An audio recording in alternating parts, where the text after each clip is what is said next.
नमस्कार दोस्तों, आज हम आपके सामने हाजिर हैं यूपी एसएससी पेट का जो फर्स्ट शिफ्ट का एग्जाम हुआ है उसके जीके के प्रश्नों को लेकर। इस वीडियो में हम पेट का जो फर्स्ट शिफ्ट का एग्जाम हुआ है उसके जीके के प्रश्नों को हल करेंगे। छोटा सा वीडियो है तो वीडियो में अंत तक बने रहिए। ये जो प्रश्न है आगे आने वाली परीक्षाओं में भी मददगार साबित हो सकते हैं। चलिए वीडियो को शुरू करते हैं। चलिए, पहला प्रश्न है, भारत में शासन करने वाले दिए गए शासकों का कालानुक्रम क्या है? सही कालानुक्रम क्या है? शेरशाह सूरी, अकबर, अलाउद्दीन खिलजी, इल्तुतमिश, इस प्रकार से ये है। अब इसमें यहां पर कूट दे रखा है दोस्तों, कूट है। विकल्प ए में 4 1 3 2, 4 3 1 2, 1 2 3 4 और 3 4 1 2, इस प्रकार से है। तो अगर अपन इसमें देखें तो अपन जानते हैं दोस्तों, सबसे पहले इल्तुतमिश आया, उसके बाद में आया अलाउद्दीन खिलजी, फिर आया शेरशाह सूरी और फिर आया अकबर। तो इस प्रकार से 4 3 1 और 2 अपना आंसर होगा। तो विकल्प नंबर बी अपना सही आंसर होगा। अगला प्रश्न है प्रश्न 2, निम्न में से कौन से संत शिवाजी के समकालीन थे? तो दोस्तों जो तुकाराम थे, संत तुकाराम जो थे शिवाजी के समकालीन थे। अगर आपको वीडियो पसंद आए तो वीडियो को लाइक और शेयर जरूर करना है, साथ ही चैनल को सब्सक्राइब करना है। तीसरा प्रश्न है, बंगाल के प्रथम गवर्नर जनरल कौन थे? तो बंगाल के प्रथम गवर्नर जनरल जो है लॉर्ड वारेन हेस्टिंग्स थे। अगला प्रश्न है प्रश्न 4, चरक संहिता संबंधित है? दोस्तों जो चरक संहिता है वो चिकित्सा से संबंधित है। चलिए अगला प्रश्न है प्रश्न 5। इस वीडियो में कुल 50 प्रश्न होंगे जीके के। पांचवा प्रश्न है, निम्न में से कौन सा जोड़ा सही नहीं है? बीसी 261 बिफोर क्राइस्ट यानी 261 ईस्वी पूर्व कलिंग युद्ध, एडी 78 शक संवत की शुरुआत, एडी 622 मुस्लिम युग की शुरुआत, एडी 1709 औरंगजेब की मृत्यु। बताइए इस प्रश्न का सही उत्तर। दोस्तों इस प्रश्न का सही उत्तर है यहां पर विकल्प डी, एडी 1709। औरंगजेब की जो मृत्यु है 1709 में नहीं होकर के 1707 एडी में हुई थी। तो यहां पर अपना सही आंसर है विकल्प डी, जो कि सही नहीं है। अगला प्रश्न है प्रश्न 6, इनमें से किसे भारत के ग्रांड ओल्ड मैन के नाम से जाना जाता है? तो दोस्तों दादा भाई नौरोजी को ग्रांड ओल्ड मैन के नाम से जाना जाता है। अगला है प्रश्न 7, सन 1915-16 में किसके नेतृत्व में 2 होम रूल लीग शुरू हुई? तो दोस्तों एनी बिसेंट और लोकमान्य तिलक के नेतृत्व में 2 होम रूल लीग शुरू हुई थी। अगला प्रश्न है प्रश्न 8, मिलान करें। यहां पर मिलान करवा रहा है,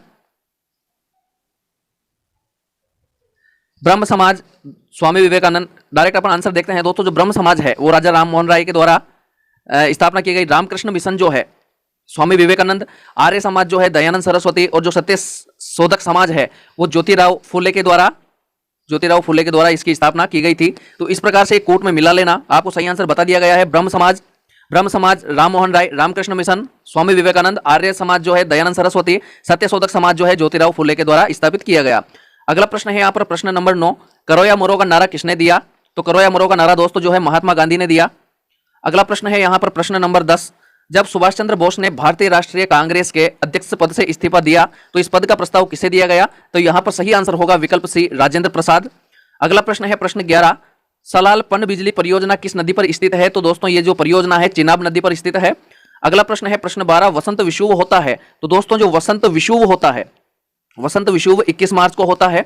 अगला प्रश्न है प्रश्न 13, राजस्थान में खेतड़ी परियोजना किसके उत्पादन के लिए प्रसिद्ध है? तो जो खेतड़ी है वो तांबा उत्पादन के लिए प्रसिद्ध है, कॉपर उत्पादन के लिए प्रसिद्ध है।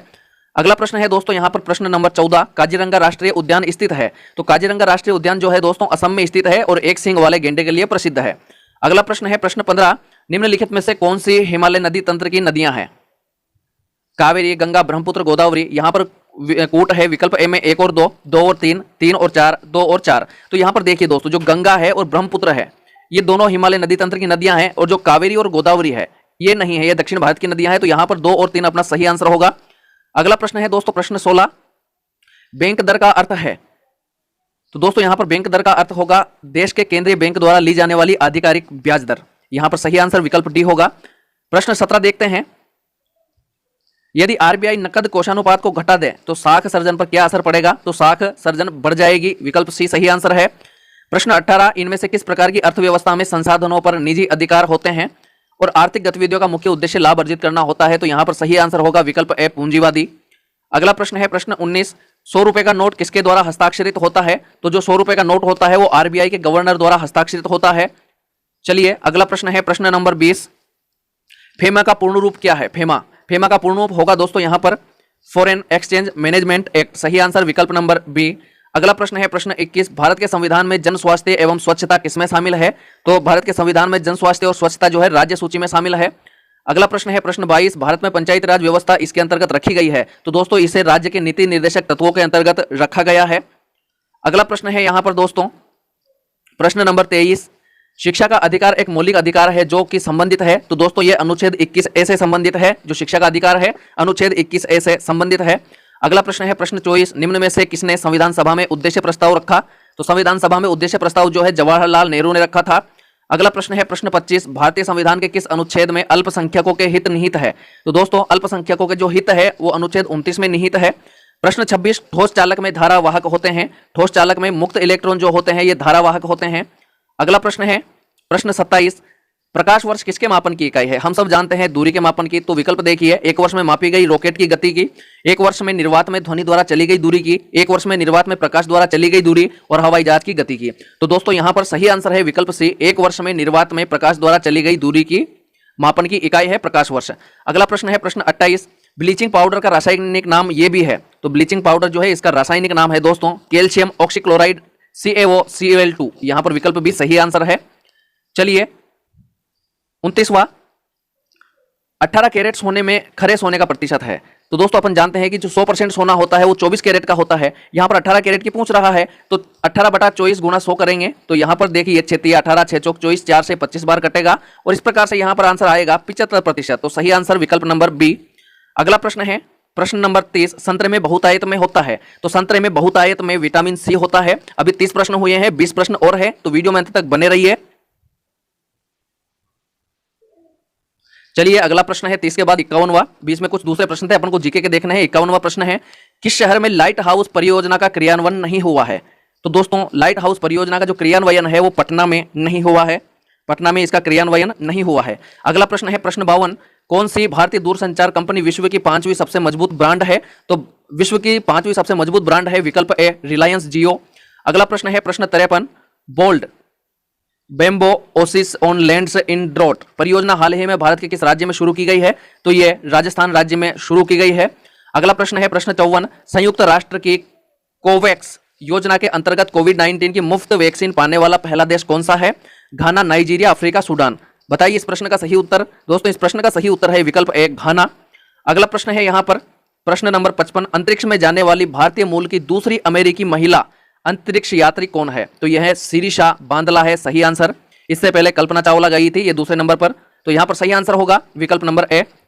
प्रश्न 56, उस भारतीय पहलवान का नाम क्या है जिस पर हाल ही में डोपिंग के लिए 2 साल का प्रतिबंध लगाया गया है, योगेश्वर दत्त, सुमित मलिक, रविंदर सिंह, पवन कुमार। दोस्तों बताइए इस प्रश्न का सही उत्तर क्या है। इस प्रश्न का सही उत्तर है विकल्प बी सुमित मलिक। प्रश्न 57, भारत का वह कौन सा प्रथम राज्य है जहां end to end e cabinet प्रणाली लागू की गई है, बताइए इस प्रश्न का सही उत्तर क्या है। इस प्रश्न का सही उत्तर है दोस्तों विकल्प नंबर बी हिमाचल प्रदेश। अगला प्रश्न है प्रश्न 58, किस भारतीय मंत्रालय द्वारा हाल ही में 2019-20 के लिए UDISE प्लस शुरू किया गया है, तो शिक्षा मंत्रालय के द्वारा UDISE प्लस शुरू किया गया है। अगला प्रश्न है दोस्तों यहां पर प्रश्न नंबर 59, स्मार्टफोन निर्माता वीवो ने किस क्रिकेट खिलाड़ी को अपना ब्रांड एम्बेसडर नियुक्त किया है, तो दोस्तों विराट कोहली को अपना ब्रांड एम्बेसडर नियुक्त किया है वीवो कंपनी ने।